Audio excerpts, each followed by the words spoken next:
The Whisper Box.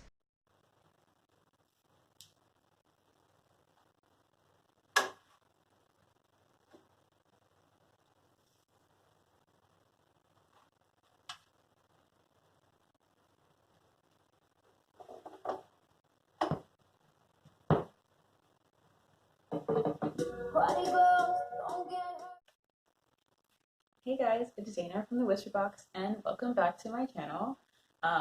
There's another Got on vinyl for you. It is December, the last month of the year 2019, the last month of the decade, which is insane to think about. I don't know about you, but there's a lot coming up ahead that scares me, and that is why I chose, well, that's one of the reasons why I chose Sia's album 1000 Forms of Fear for this month's Got It on Vinyl.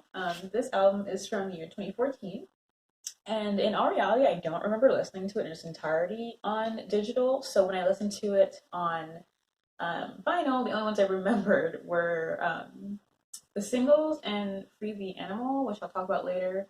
Um, so it was really interesting getting to listen to this again because I don't remember listening to it on digital when it first came out. But I'm a fan of Sia, so I definitely probably did listen to the entire thing. Just don't remember it. Another reason I picked this album, besides the whole, moving into the new year, things are scary. Oh my gosh, what if I don't like fulfill my New Year's resolutions? I also picked it because her like sleeve for the lyrics, the lyric sheet. It's like such a fun little party looking um, sheet with all these like fans, or I don't know if they're fans or just models, maybe both, that are wearing her like infamous Sia blonde wig. So I don't know if you can see, but like there's a bunch of people just like rocking her wig in the like backdrop of all of the lyrics for all the songs on the record. So I'm really like psyched about that because it makes me feel like so excited to listen to it, and makes me feel like I want to party. But yeah, let's get into the album. It's called A Thousand Forms of Fear, and like I said, it came out in 2014, so it's a little bit older. It's about 5 years ago it came out, and a lot of Sia's really famous songs are on this. So, like, I'll talk about the singles on it that I obviously love, and I'll talk about a couple of the other songs on it that are not singles. I think that this album was really well put together because there are a bunch of different types of, tempos going throughout it. Like there are ballads, there are pop stuff on it, songs on it, and I just really love that. I love a diverse album, so I was really like pleased to listen to this. Like you will enjoy listening to both sides of this album. Each side I believe has like 6 tracks. Yeah, and I like both sides equally because two of my favorites on each side. So let's just get right into it. My first favorite is Chandelier, obviously a classic Sia tune.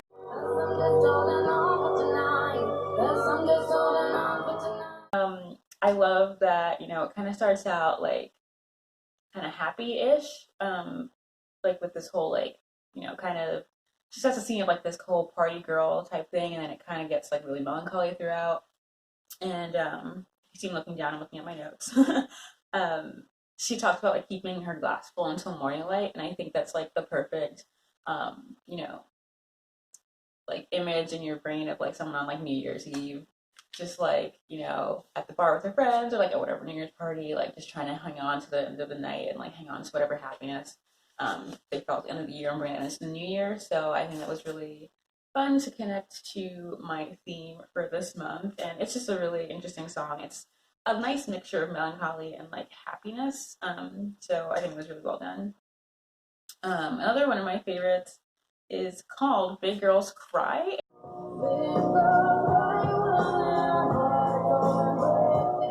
And I didn't like love this song as much before I listened to it on vinyl. So this is one of the songs that I loved after listening to it on vinyl instead of just like on digital, which is interesting. I love this because it's a ballad, and Sia tends to like overexert her voice. I'm not saying it's a bad thing. Like it's her one of her signature things to just like kind of scream a little bit in her songs.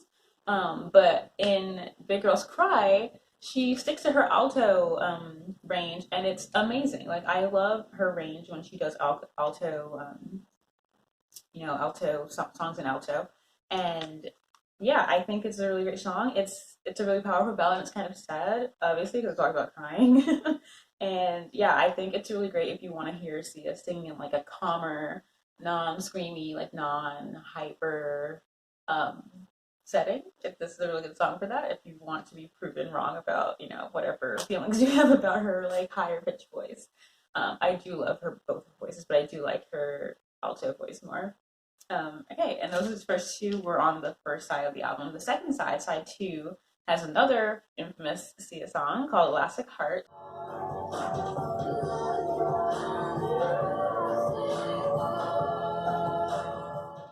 If you remember back then in the day when the music video for that came out and Shia LaBeouf was in it, it was a whole thing because it was like his redemption from that whole like parody thing he had done.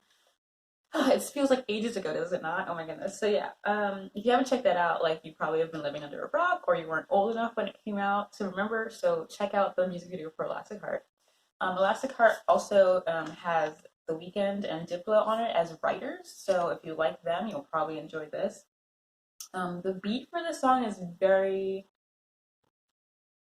intricate, I will say. It's kind of, I don't even know how to describe it. It kind of sounds like a seesaw in my brain. I don't know if anyone else like feels that way, but the way it's kind of like a rotating, not that a seesaw rotates, goes up and down, but like, I don't know. It sounds like some kind of like mechanical thing with, but instead of like clinking machines, it's more of like a flute mixed with like vocals, or I don't even know, but it's really intriguing. It's really interesting. I love that about it.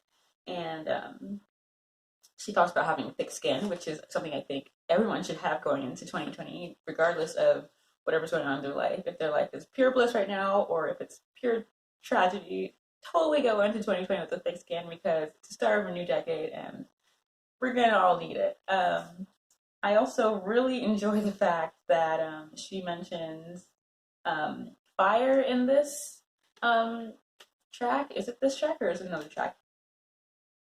It is this one.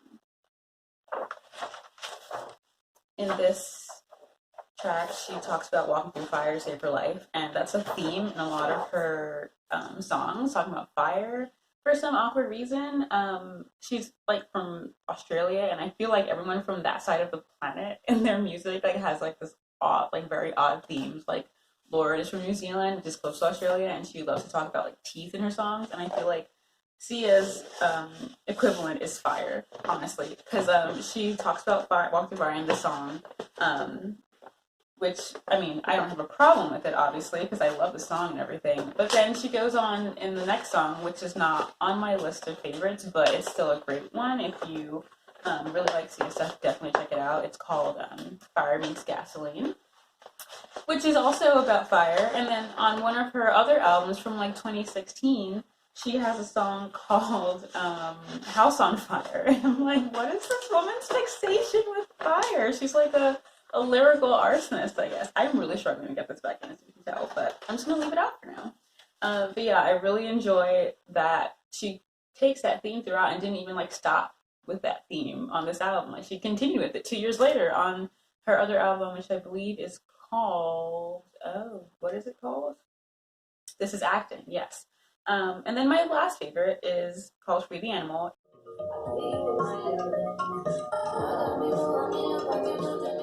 It was actually, I think, one of the first ones I had ever heard from Sia, I believe, before I listened to any of her singles, like more popular singles. Free the Animal is basically like one of those like power type of songs, like I'm coming out, unleash me, like I'm not holding back anything anymore. And I love that there are so many layers to the song lyrically, not lyrically, I'm sorry, instrumentally. It starts out like very pop.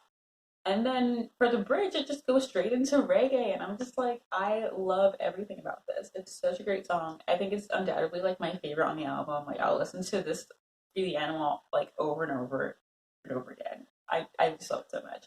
This album in its entirety is just great. I think for it's very easy listening if you like pop, but you don't want to listen to anything that's like super super loud. Like I do think this is a really good album for that because it has a good mix of really upbeat pop and then really nice soft kind of ballady stuff. And Sia's just so much fun. I think she's such an interesting character And as you know, like she likes to kind of hide herself and let people focus more on the music and less about let it be less about her. As you can tell, like she's not on this album at all. She has a bunch of photos of fans or models or wherever on that lyric sheet, and then on this cover, like it's a black like background with her wig. You know, like you don't see any of her. She wants you to really focus on her music, and I think that's really really great. Because it takes away like the whole you know she has to have this like image, but like no, her image is just like no, forget about me, listen to the music. And yeah, like I said, go into 2020 with a thick skin and don't be afraid of things.